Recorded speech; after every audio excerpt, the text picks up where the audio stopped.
Well, what a match that was. Yeah, I don't really know what to say.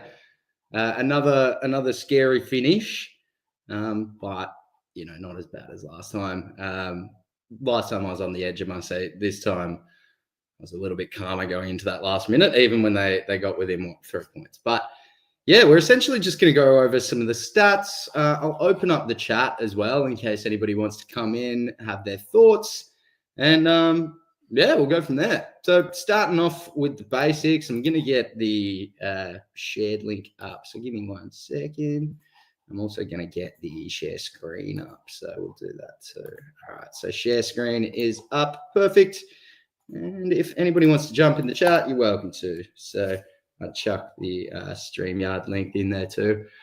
All right, cool. Well, let's start with the basics. Disposals, right? We had quite an interesting one with our opponent being significantly above the season average for themselves and most teams in the league. In terms of disposals, we were down by nearly 70 or so at quarter time. So, look, we did a reasonable job at getting that back. Kicks to handball ratio, not bad. Inside 50s, particularly good. And when you have an efficiency like this, you might be a little bit worried against somebody that is, 5 points better than you.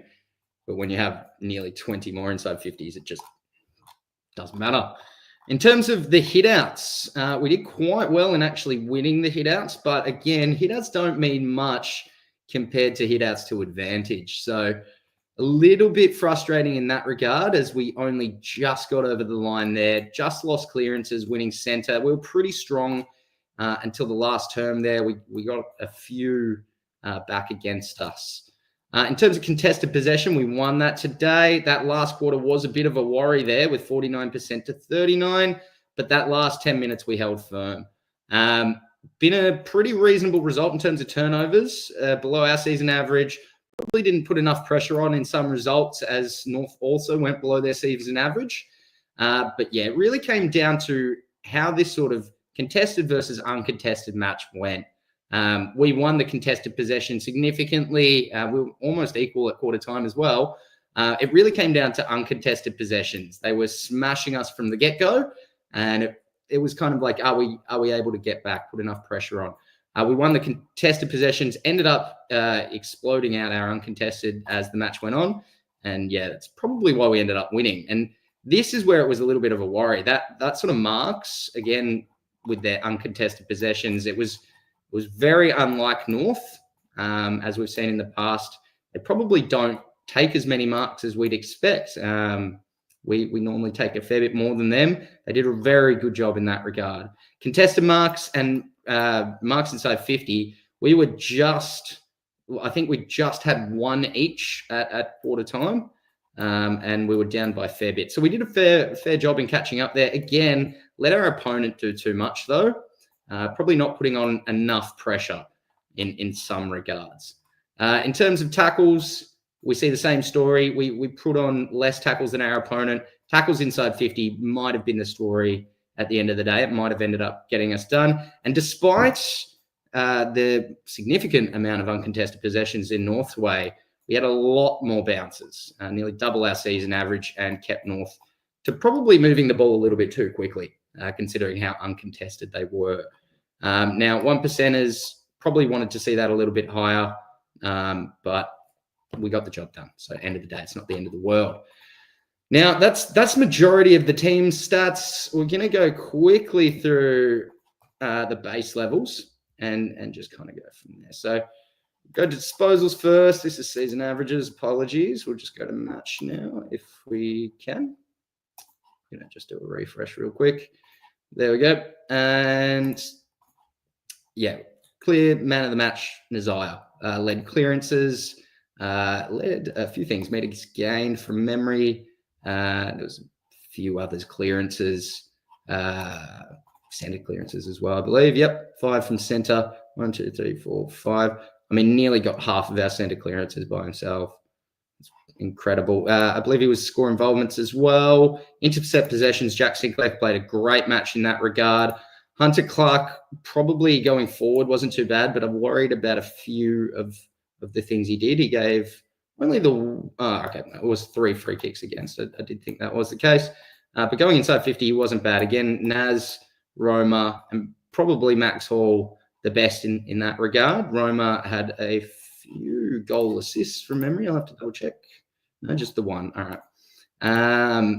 But yeah, not bad. Marcus Windhager has been just strength to strength, 5 score involvements, 3 intercept possessions. He's been a lot more outside than inside. Again, Naz winning the inside over McRae and the outside as well. He's just everywhere, right? It's why we love him. Quickly check some of the advanced stats.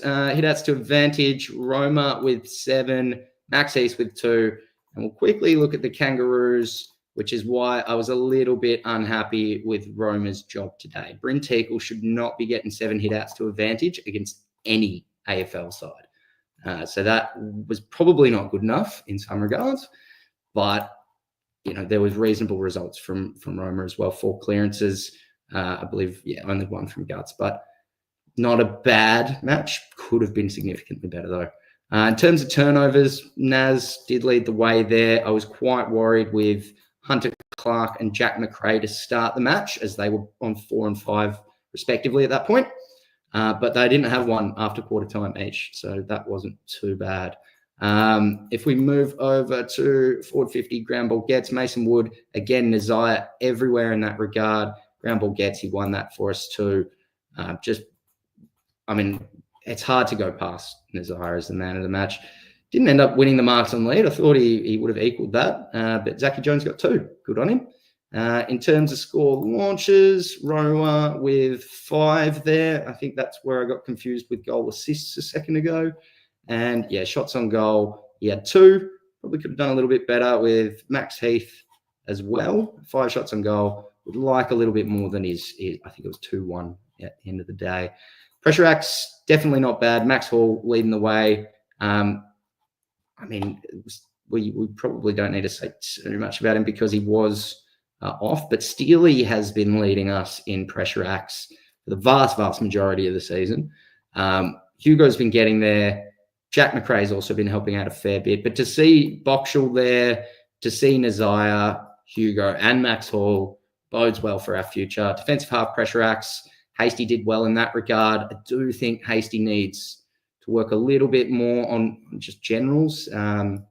First few matches, I was very impressed with his disposals. He came back earlier or later this year and didn't have the best efficiency match. And I just haven't seen him getting enough of the ball since. So I'd like to see more in that regard. In terms of where'd he go? Score involvements. Where is he? Mitch Owens. 4 score involvements. Not his best match by any regards. Went off injured with a hamstring at the end.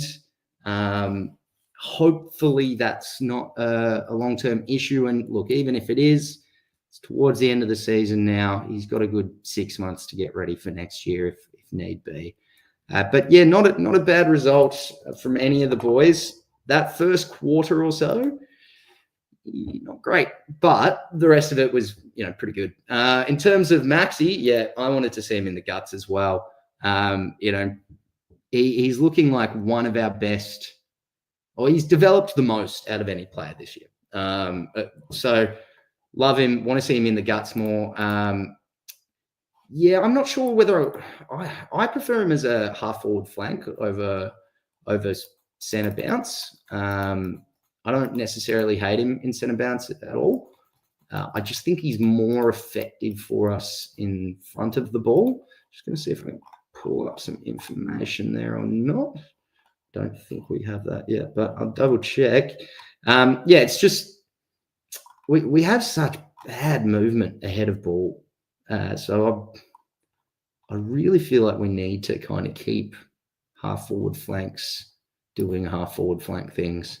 We definitely need help in the guts, don't get me wrong, but we need delivery inside 50 to be significantly better. Unfortunately, this is one of the ones I can only check on my phone. So give me a second here, guys. The AFL really does make it difficult to use their information right after a match. Give it an hour or so and everybody else will clean up their data, but right after a match, it's a little bit difficult. So let me just pull up Maxi Hall, because I think you were right. I think he had 4 centre bounce attendances for the match, but I'll double check. Now, players, Maxi Hall, where is he? All right, Max, nope, that's Bradley Hill. What am I doing? A little bit dyslexic here. Sometimes I just click wrong names and stuff, but there we go. Maxi Hall, let's double check. So he ended up with 2 centre bounce attendances, 2 clearances, 1 centre bounce attendance, 1 centre bounce clearance. Yeah, really good. I'd also note for the people that weren't at the match, it looks like we're going to have a change in terms of how clearances are measured going forward. We're likely going to have centre clearance, stoppage clearance, and throw-in clearance going forward. But we'll see. They're not going to introduce it now, but we're likely going to get that next year. So keep that in mind. I'm going to quickly double check some other people I wanted to see. As we can only check certain stats on the phone at this point. Hunter Clark is one I just wanted to check very quickly. Played off the halfback flank majoritively today. 5 intercepts, 1 goal assist with 5 score involvements, 1 contested mark. All right, cool. So the other thing I just wanted to check was who was doing our contested marks. I'll just do that really quickly. All right, Taru got the most with Wood, Heath, and Marshall. All right, cool.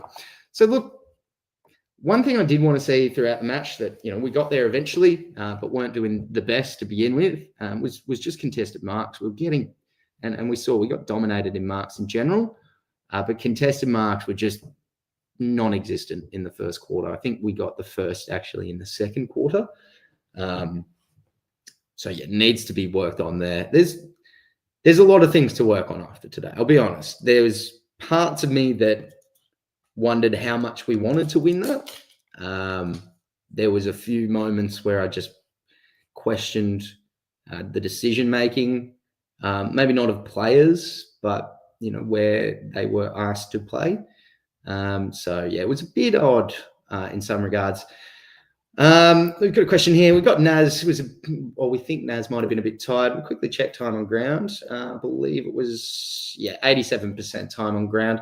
Maybe could have had a little bit more off. But yeah, I think he was, again, looked one of the few that was fresh. As a whole, we looked a lot fresher than Melbourne last week in the 4th, but maybe not so much against North this week. And again, I question whether that's because I don't know how much we wanted to win this. I question whether that is positional. Right. There was times where Naz was the stopper in the centre. I've never seen him play the stopper until this week.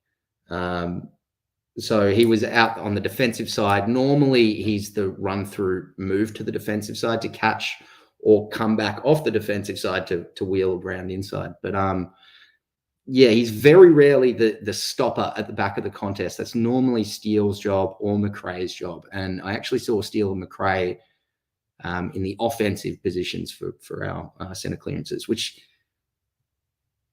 I question. When I see that, I question how much we actually want to win, because Steele and McRae McRae was all right at the start of the year, but Steele and McRae have not been good offensively from the guts. They've been all right defensively.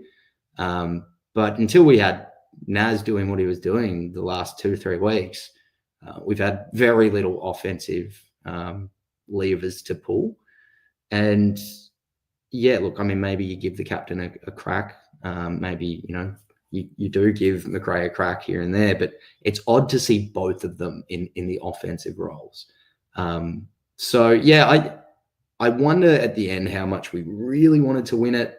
I think parts of the head honchos maybe would have preferred a loss there, but I don't think you can put too much.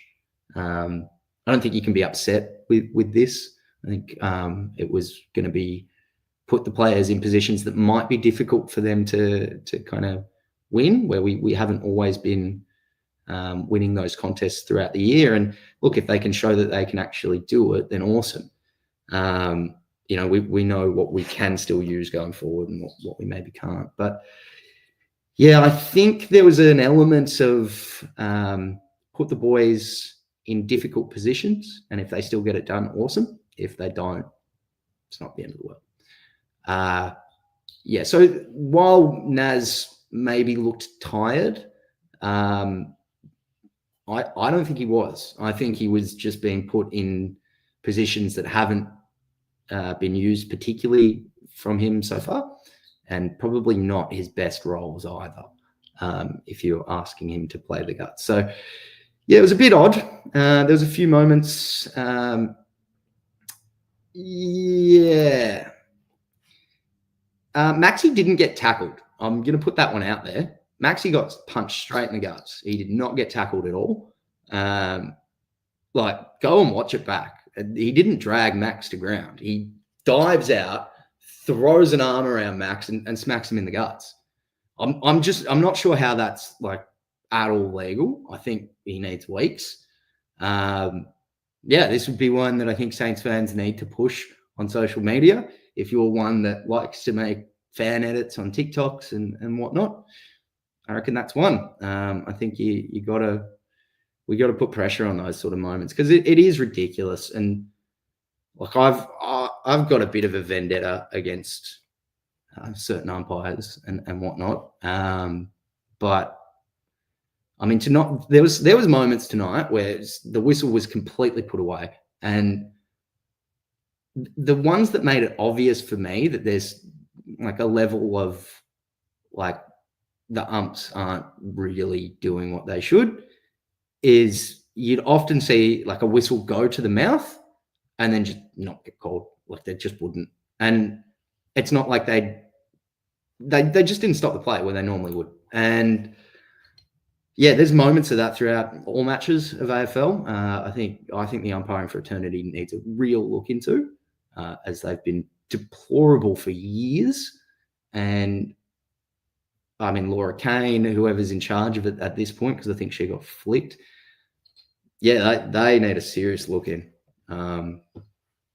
Really, really bad. But not really the story of the night. With the hasty one, yeah, I think that's weeks as well. I mean, you can't just punch somebody in the throat. What are you doing? So yeah, Curtis probably gets 2 weeks. I'm guessing 2 to 3. I forget how the matrix is set up with things like that, but yeah, I don't think that's a 1 weeker. Yeah, we'll see. But yeah, there's 2 moments there that I think Saints fans need to get on socials and just make a lot of noise, because at the end of the day, yeah, we didn't get frees for either of them. The umpires aren't doing their job, and pressure needs to come on the AFL umpiring fraternity. And unfortunately, the coach and club land can't do that without getting in trouble consistently. So the only people that can do it are you and me. So yeah, I'll be double checking that Maxi one. Maybe even ask or help Jakey make a little 15-second video clip or whatever, and we'll see what we can do about that, because that was some BS. Otherwise, the game was pretty good, right? Like there was that first quarter of just, Jesus, what the hell are we seeing? And in some regards, why are we seeing this? We you know, me as a fan, I wanted to see us come off that last quarter and continue that sort of effort. And it just didn't happen, right? There was almost no stats that we were winning in that first quarter. So there's a lot to take out of this. It's good that we got it back, particularly in that third. I think we had a 5 or so minute stretch where I think we got 4 goals in a row. It was quite good. But yeah, we just needed to, over this last year, take over the role, like take over what our opposition's been doing. I mean, we've had so many 5-minute stretches against us throughout the year where there's 5 or so goals against us, and it's cost us the match. That was the exact opposite today from North. North had a 5-minute period where they lapsed, let us dominate the game, and we got about 5-10 goals. Or 5-10 minutes, we got about 5 goals. So, yeah, we just need more periods like that where we have a quarter that we solidly dominate, or periods of quarters that we solidly dominate and take advantage on the scoreboard, because that was the only thing keeping us in it up until halftime, was that we just weren't getting scored against. And I think we got a point ahead at the half. But yeah, I don't think we were particularly doing great until then. But we got it eventually back. What else have we got? We got here, when you say Max half forward flank, are you talking about those times where he's on the left and crosses to Higgins? Yeah. I mean, those moments will definitely happen. With him being a half forward flank, it's more about him getting up and down the ground. I am of the opinion that the half forward flank is the most important position in football. A lot of people will say the guts. A lot of people will say halfback flank.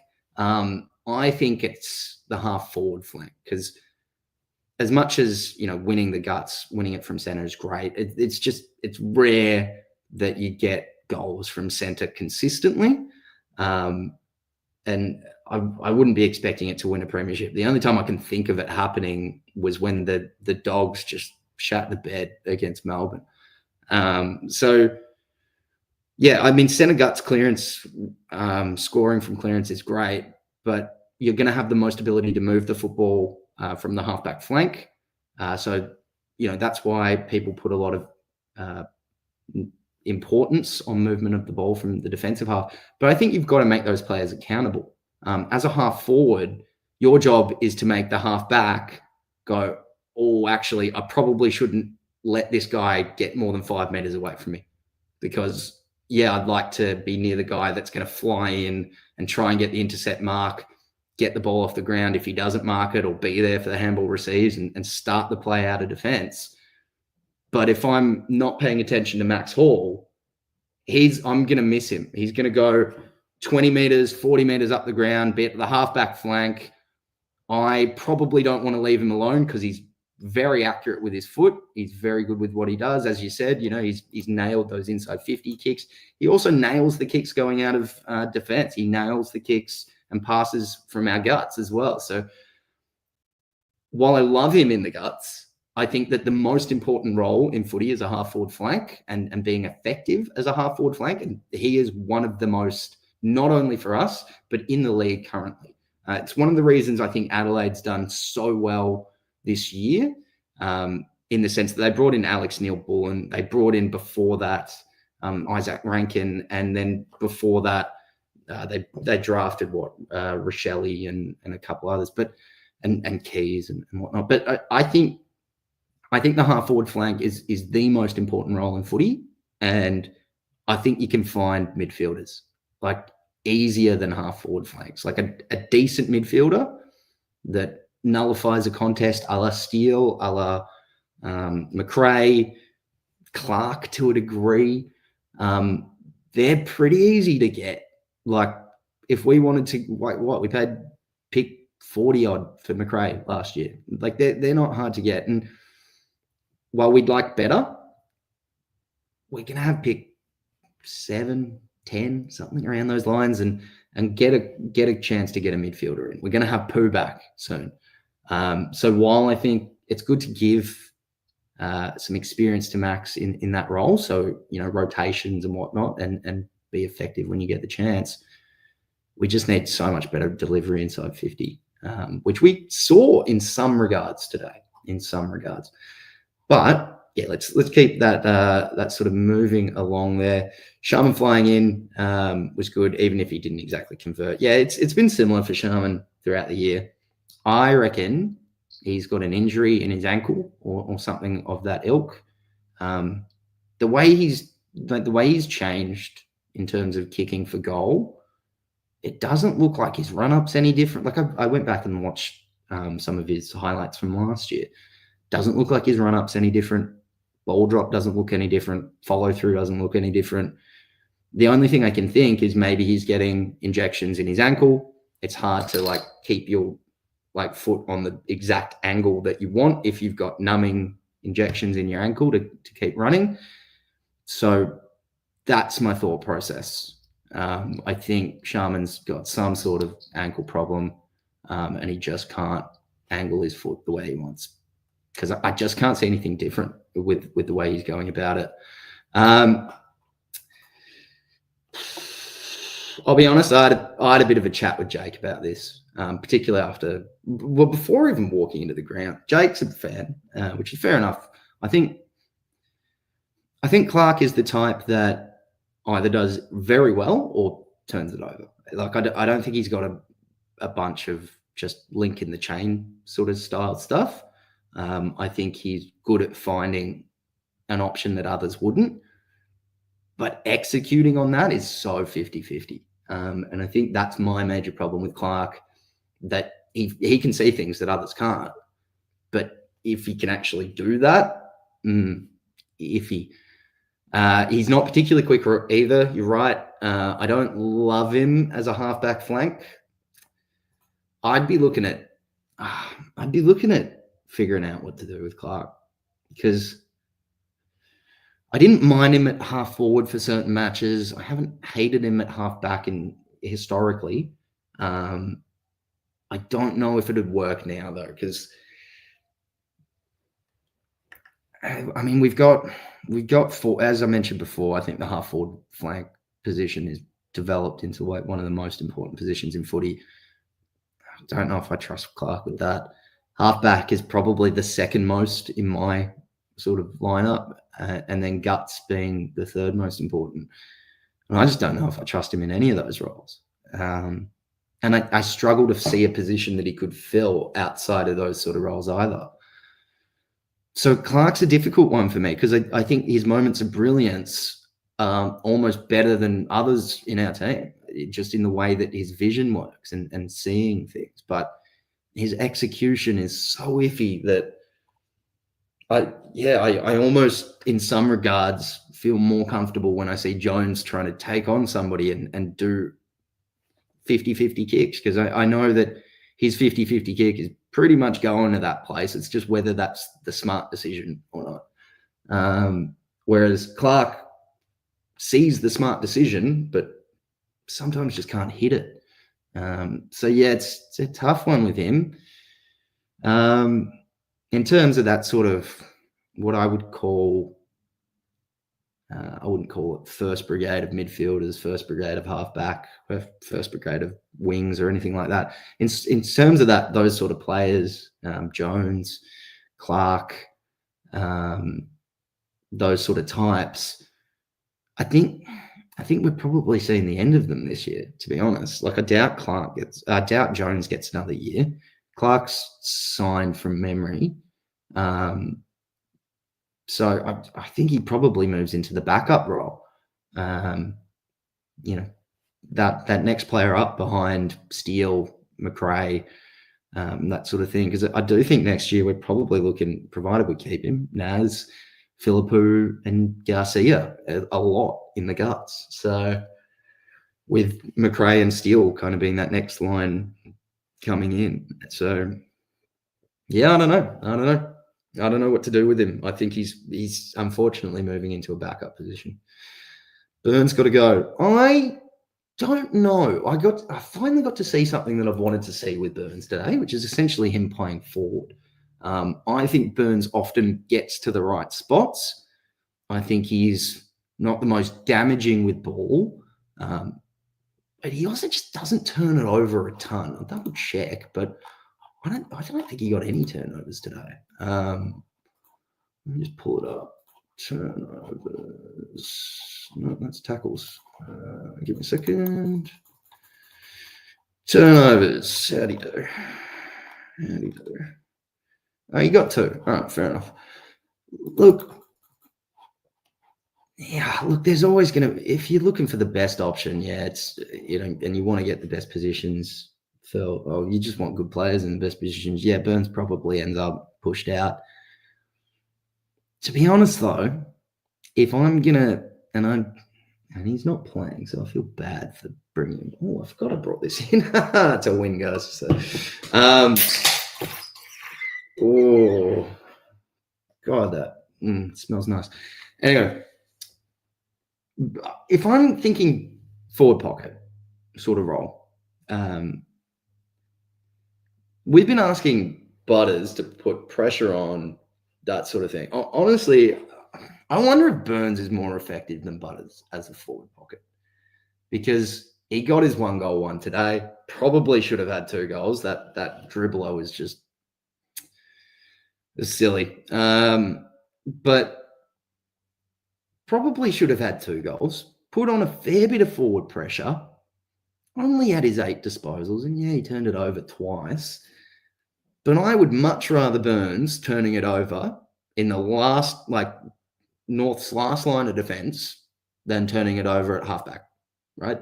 And I would prefer Burns putting on pressure in the forward 50 on rebound defenders and stuff like that than at halfback doing that to the opposition's forwards. Personally, I think Burns could be an okay half forward flank, forward pocket type. Maybe not amazing, but I mean, we've got Butler in the what are they called? The leadership squad, and Butler's not bad, but I'm surprised he's a leader, to be fair. And honestly, I think Burns could do the exact same job. So I don't love Burns' efforts all the time, but if I think about Burns versus Butters at forward pocket, or Burns versus bad efforts that we've gotten from like people in the past, I won't name names, it feels unfair, but I think Burns is just as good as some of the bad people we've had at forward pocket in the past, if not better. So right now, he feels like Clark, that rung below people that would probably get consistent AFL games and you'd want in the side consistently. But he's not bad. And I'd be happy with him to be back up to the players that we want in these positions. So for me, yeah, Burns, long term, don't think he's really got a spot in the best 22, 23, but I also think he's not terrible. Just, I think there's worse. I think there's been a lot worse.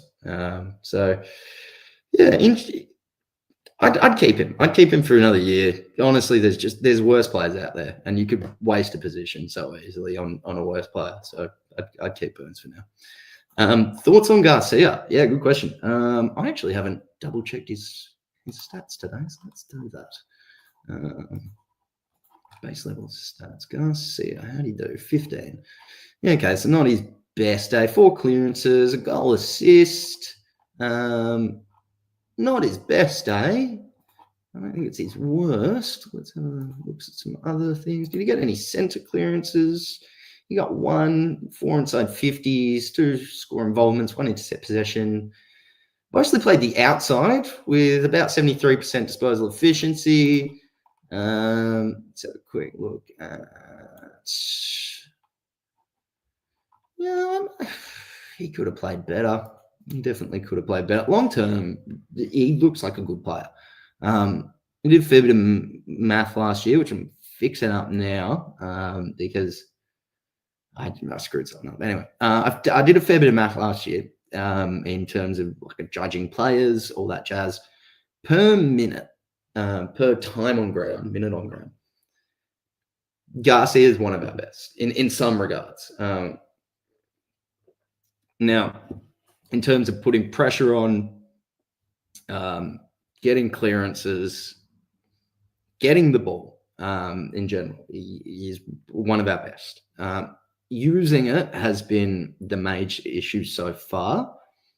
And then, yeah, I mean, that's also is 15 disposals for 70-something% time on ground. I'd have to double check that. Let's double check it. Where is he? 76% time on ground. Yeah, it's probably not enough. So he's right now, Garcia looked really nice as a half forward flank last year with moments in the guts. This year, he's had moments of looking really good in the guts and moments of just kind of looking okay. I think if we are playing Philippou, Naz, all these players that potentially could go in the guts, even, I would prefer he stay at half forward, but Max Hall will obviously get minutes in the guts. I think Garcia is starting to move into that sort of, right now, he's probably the last up in terms of our midfield selections. Next year, I think he's hopefully locks himself in the side. I'd be expecting him to be in the side over Burns, that we discussed a second ago. Mostly because I think we need to get back to having him as a half-forward flank when he's resting. Having that ability to chase down, tackle from that area is super important. So, yeah, I like him. Hasn't quite been the year that he'd want, but he's shown some signs of what I thought he could do. And I think long-term, he bodes well. He's one I'd definitely keep putting games into. In terms of Higo, he's 26. He's his best year of kicking goals. He is doing a lot more pressure-wise as well. I mean, Higo's at that age now where we've probably started to see his sort of best, like provided he doesn't have too many more injuries and whatnot.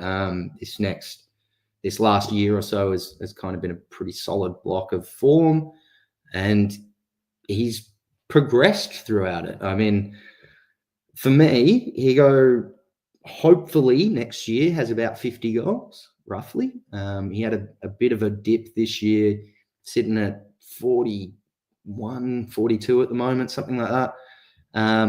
So I think if he didn't have that sort of mid-season dip, he'd probably be looking at about 50 goals.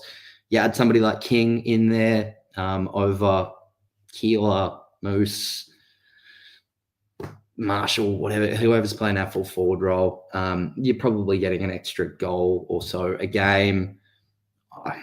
I'm thinking we're going to score a bit more next year. Higo's a big part of that, and love what he does. I just want him to keep it up. In terms of Boxall, I actually wanted to sub Boxall early, and then he got a goal, and then he started to do some good things. The one thing I worry about Boxall right now is he gets caught in a few moments where he needs to play body on body, and he's very young. I don't like that he gets stuck in so many one-on-one contests. I think he only had 2 or 3 today. But I think he only managed to win 1. And I think he actually had 4 one-on-one contests now that I think about it. I'm going to see if I can double check that. Give me a second.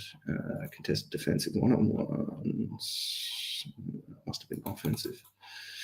But yeah, he had about 3 or 4 one-on-ones. Won one of them, kind of leveled 50-50 the other, and lost 1-2. I don't mind it, but I would much prefer Boxall figuring out the things that we've seen him be good at. And look, it's a very small sample size of what I think Boxall's been good at, and that's in the centre bounce, playing against like Cripps and whatnot. He managed to hold his own in that regard very well, but I want him to learn to be a bit more than just hold your own and a younger version of Steele, that sort of thing. As much as I love Steele, he's a great defensive midfielder, just not that offensively orientated. And yeah, I'm starting to see similar with Boxall. So I like Boxall, but I just want him to attack the ball more. And if there's another person I want to say in that regard, be Heath. Heath consistently gets into these moments where he's the one that's gotten the ball and he's done it every match that he's played. He gets the ball, he goes to like find that running pass player or whatnot, and nobody's tackling him. And there's a reason nobody's tackling him. It's because nobody can bloody tackle him. He is too big, and he will it's like trying to hug a tree. Like, you're not going to drag a tree down. So I think he needs to learn that nobody's going to tackle him. And if he feels somebody tackle him, just wiggle a little bit, they'll fall off. Like, it's one of those ones. There's been a couple of moments where I think Heath could have been the guy that took over, and he's gone to handball to somebody that's in a bad position and probably shouldn't be asking for the ball if they are. Yeah, there's a lot to like about our future. If we can just get it all to click, there's a lot to like.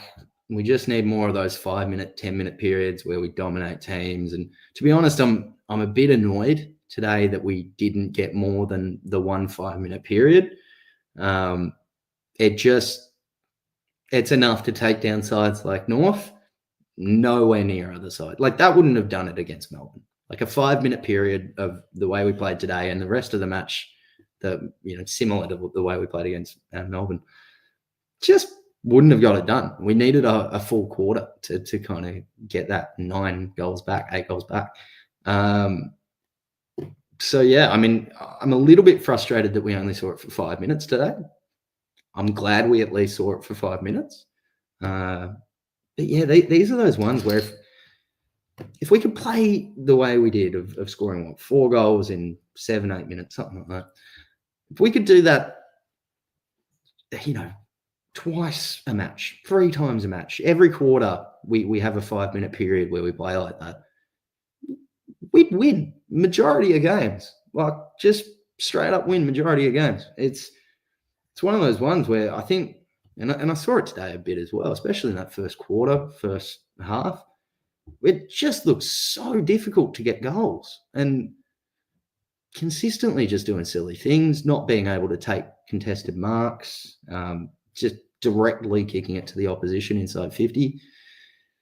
So, yeah, I mean, like there's a lot to like about our team, but there's so many silly mistakes. And I feel like we should have probably pumped the Roos today. At the same time, I did mention it earlier. I wonder how much we really wanted to pump them because there was some odd decision making structurally today, and just don't know why you'd make some of the decisions we made unless you're trying to lose, to be honest. So yeah, it's an odd one. I don't know. And yeah, look, it has been like this forever in terms of being very difficult to score, needing to just have a 5-minute period to kind of get the game back or get the game under control. We've been like that forever. If we could just do that twice a game, and this is what I said last week, if we could have a 2 quarters a match where we're guaranteed where we're going to score 6+ goals, we'll be hard to beat at that point. But so rarely do we do it, and if we could do it, it would be hard to beat. It's just that simple. Yeah, it's almost like watching a different team every week. Now, I agree. And that's part of the reason I wonder how much we're trying to actually win these matches.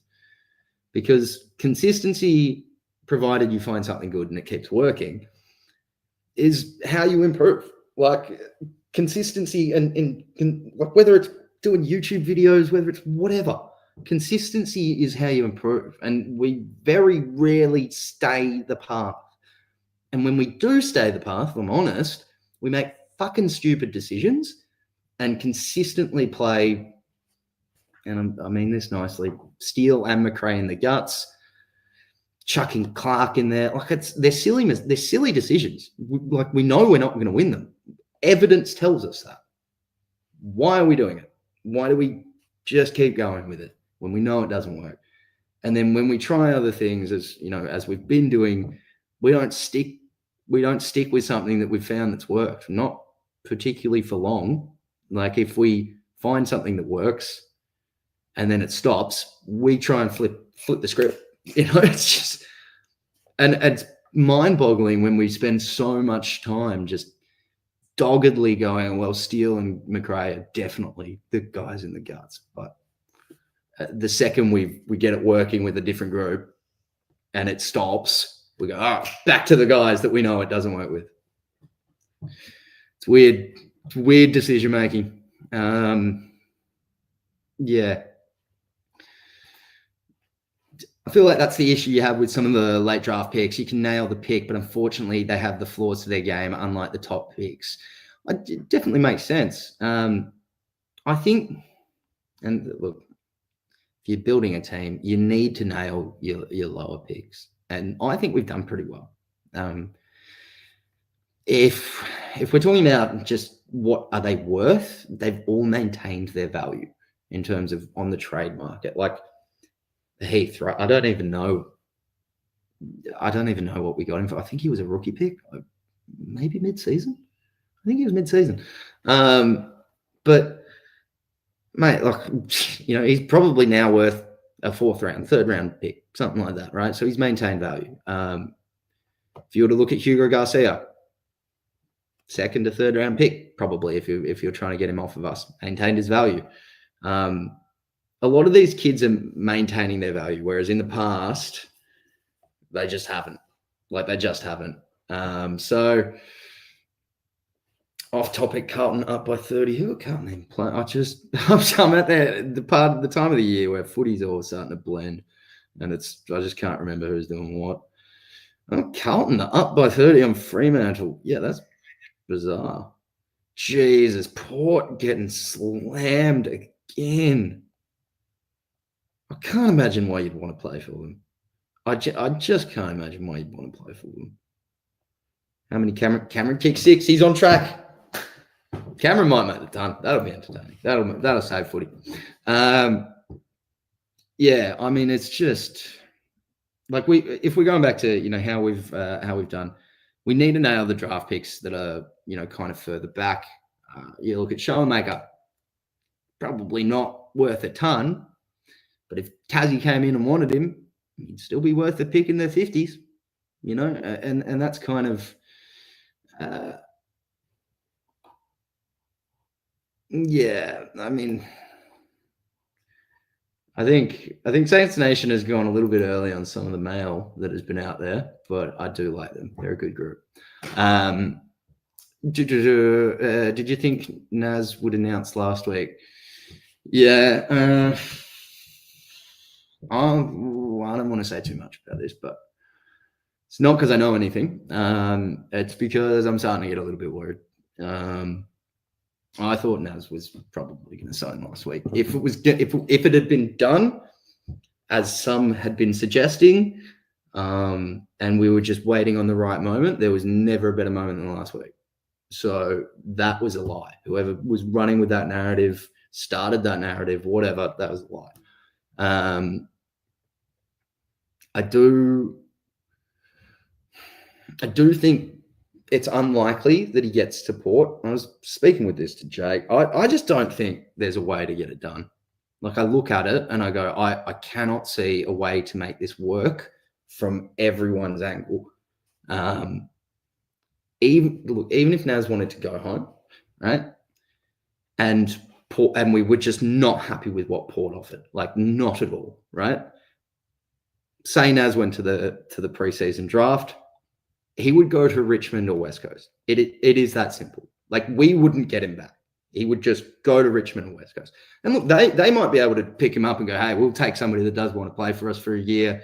We'll just get whatever we can from Port, right, next year. Look, that's a possibility. Don't get me wrong. But I reckon Ben Williams will be fired if that happens.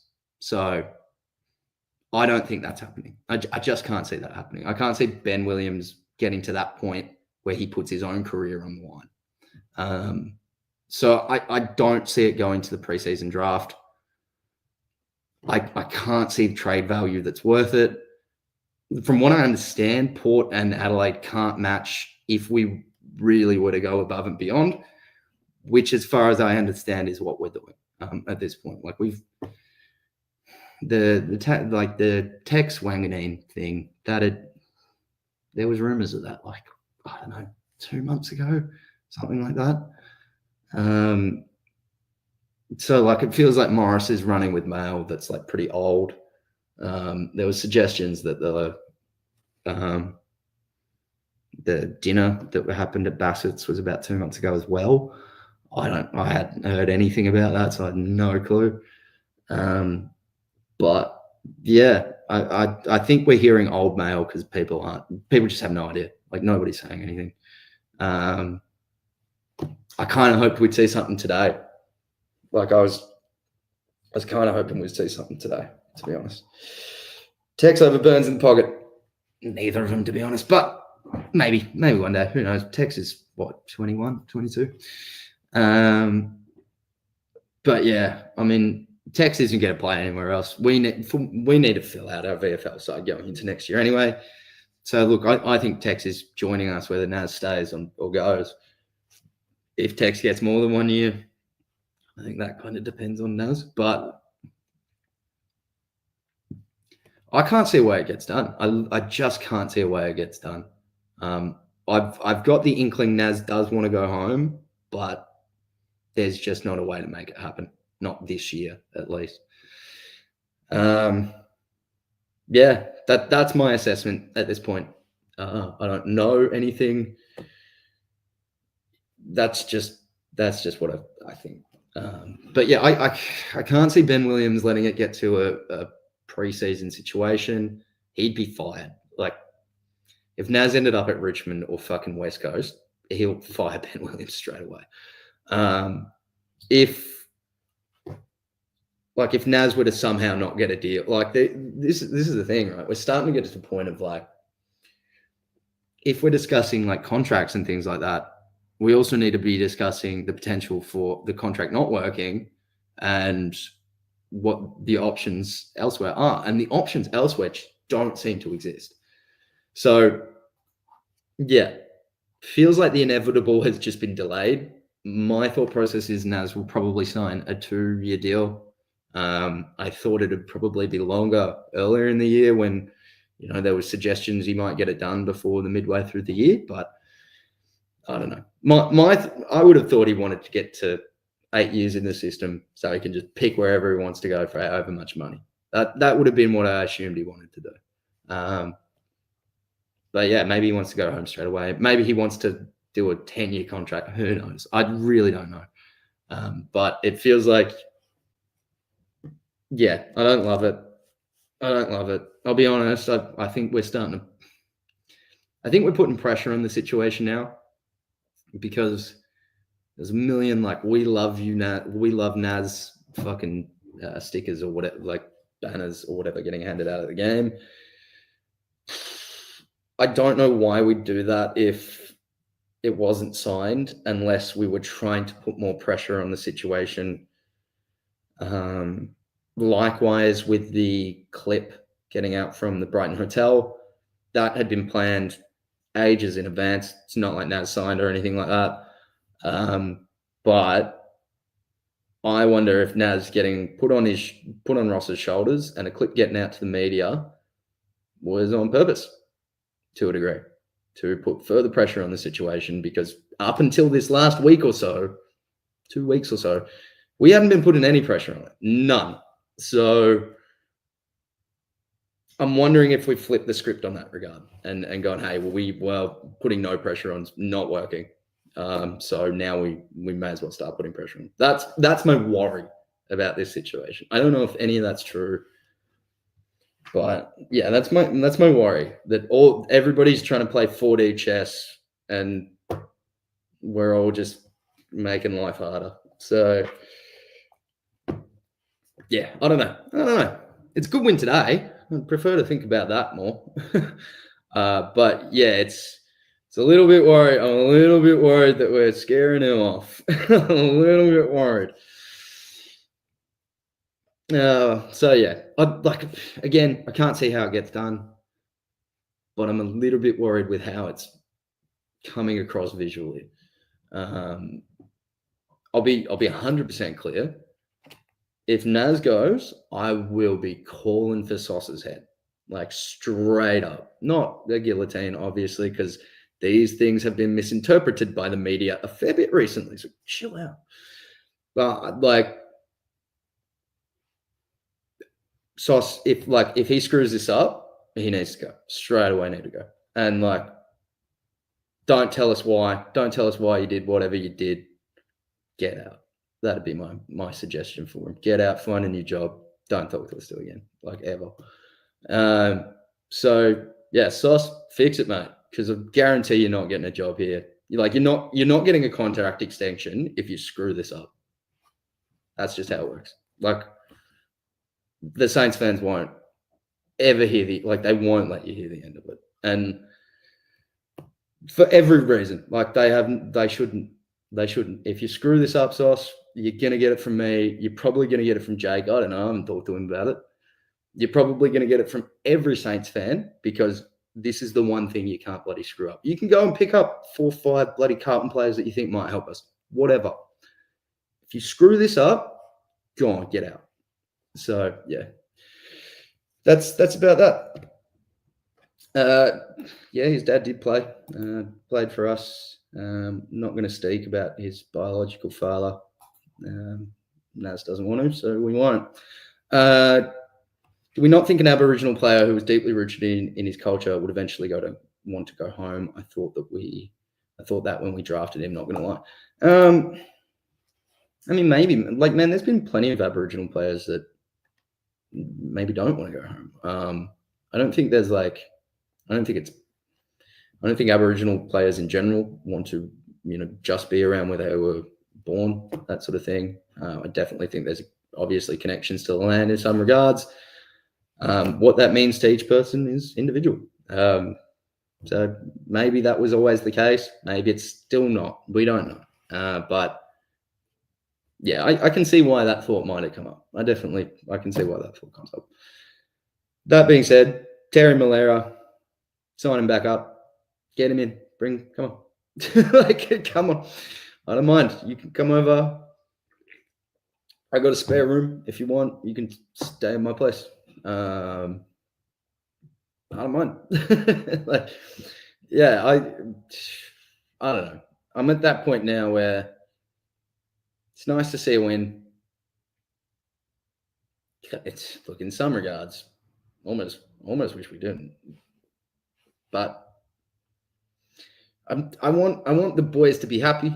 I want them to want to play for the club, and all that jazz. So, I don't give a shit about draft picks if it means the boys are unhappy at the club because we're not playing to win. So, as per what Lion said for about a year now, we want to build the right culture. And that's, always trying in a lot of regards. And that means from the head down, we need to be on the same page. And yeah, that's where I think we've been pretty good. It's clearly working on things that haven't been working. And we could have done better, don't get me wrong, but we got the win when we needed to get the win. We'll admit this. Losing Naz damages the culture in some regards. It also galvanizes the culture in others. Because think about when Josh left last year, right? No, Battle didn't open up any cracks. Battle's an idiot. Anyway, Battle, when he left last year, we again tried to do what we did with Naz. We were, very open with what we were able to do, what that player wanted. And if it comes back that Battle, there's a lot of these rumors. I don't want to confirm or deny anything. But Battle wasn't invited to our BNF last year because nobody bloody likes him. And there's a reason nobody bloody likes him. And it's because he waited until the end of the season to finally decide what to do and tell us 2 days before the BNF. Now, if Naz goes down the same route, it wouldn't be damaging our culture because of the way we've operated. It would, again, Naz be the person that hasn't behaved the way they should. They should just be open with their intentions. Now, in some regards, that's hard. Don't get me wrong. The AFL isn't like the NRL where we just accept that players are going to leave at the end of the year, a year in advance, that sort of thing. But to go to the last couple of days of the year, indicate in a lot of regards that you are fine with staying and happy with everything, and then to decide last second that you're not, well, then Naz would be the problem, not us. And look, you can say Battle opened up some cracks. To be honest, Battle's not in a better position. Like, I mean, sure, he's playing for a team that's higher up the ladder. Battle's like, I don't know what I should say, but Battle's a dick. Like, you don't just tell all your family and friends that you're gonna do one thing forever and then do something else. The only issue I'd have with Naz, if he were to do, we don't miss Battle, mate. Like, we don't miss Battle at all. The only issue I'd have with Naz in terms of, you know, similarities and whatnot is if he were to wait to the end of the year and had been indicating along the way that he wants to stay. Now, Naz indicated early that he wants to stay. We don't know, right? That there's been a bit of a bubble in the St Kilda sphere since pretty much since Naz walked through that Adelaide airport. And by the way, did you see the way they treated Guinea at the airport? Jeez. If Naz wants to go and deal with that for the rest of his life, fair enough. But it comes down to the player's motives, right? And if you want to be a good person, treat your friends with respect and honesty, then cool, we'll do the same. Like, as a Saints club, we can't be upset if you want to go live somewhere else and like play somewhere else and earn your money somewhere else. In a lot of regards, we would be happy to facilitate that to anybody. But at the same time, if you're going to screw us around all year when we know that there's a potential of that, tell us one thing until the last second, tell us something else, then yeah, it would be Naz's fault at that point. But we don't know what's been going on for 6 months or 3 months or whatever. And maybe they are fully aware of everything. They are happy with everything playing along, and we're just unwise to it all. None's the wiser, so they say. But I mean, we don't know. That's the thing. We don't know. I hope that things are going well. I'm worried that they aren't, but we don't know. And in terms of Battle, there is some similarities, but it is not all that similar so far. Naz has been a lot better than Battle in some regards. If he does want to leave, maybe it's a little bit closer than I'd like. But